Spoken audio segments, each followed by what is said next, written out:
changed much in 200 million years. That's why they're often referred to as living fossils.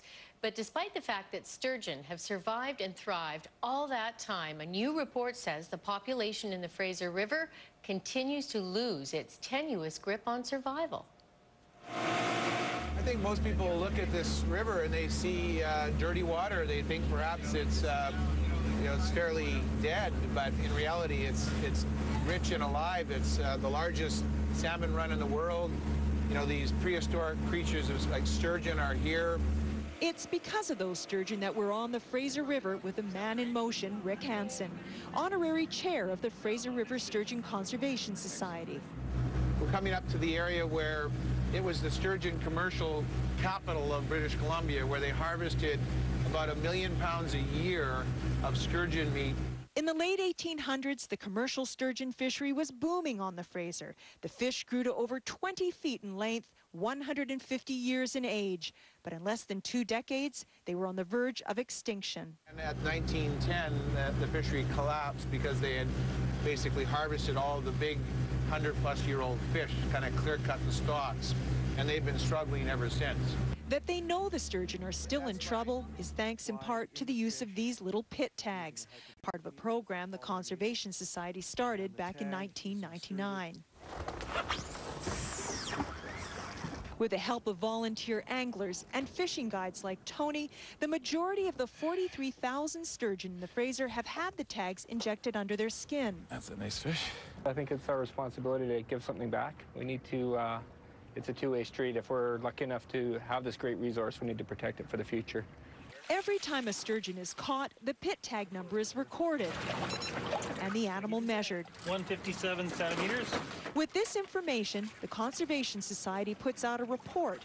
And this year, like in others, the news is bad.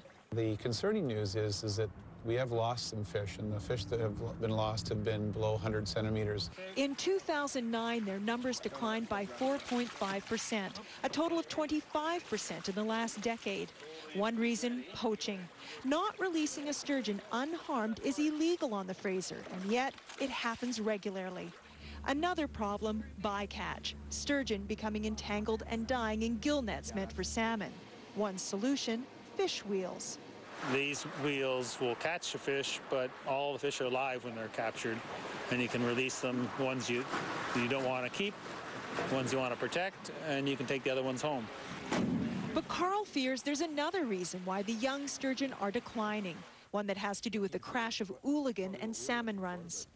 I think it's because there's probably not as much food as there once was, and so they're not as healthy, and they're not going to spawn if they don't think there's enough food in the river to feed the juvenile. Sorry, I'm just pulling out this holds the receiver down.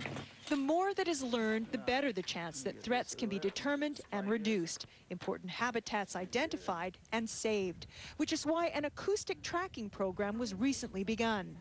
We've got the date of every hit that we had from tags going by. We've got the time of day. So it gives us a lot of information on how fast they move up and down, how long they spend in the ocean, and this really affects our monitoring and assessment program. They've outlived the dinosaurs, survived 2 ice ages, and yet, in the span of a century, we have managed to nearly wipe these remarkable creatures out. But we also have the power to save them. We've got to pay attention to these fish. We've got to make sure that we work together, First Nations, sport fishermen, commercial, and sectors in government to ensure that they can survive. If you'd like to learn more about Fraser River sturgeon and how you can help the effort to save them by adopting one, you can log on to our website, globaltvbc.com, and click on links in the news.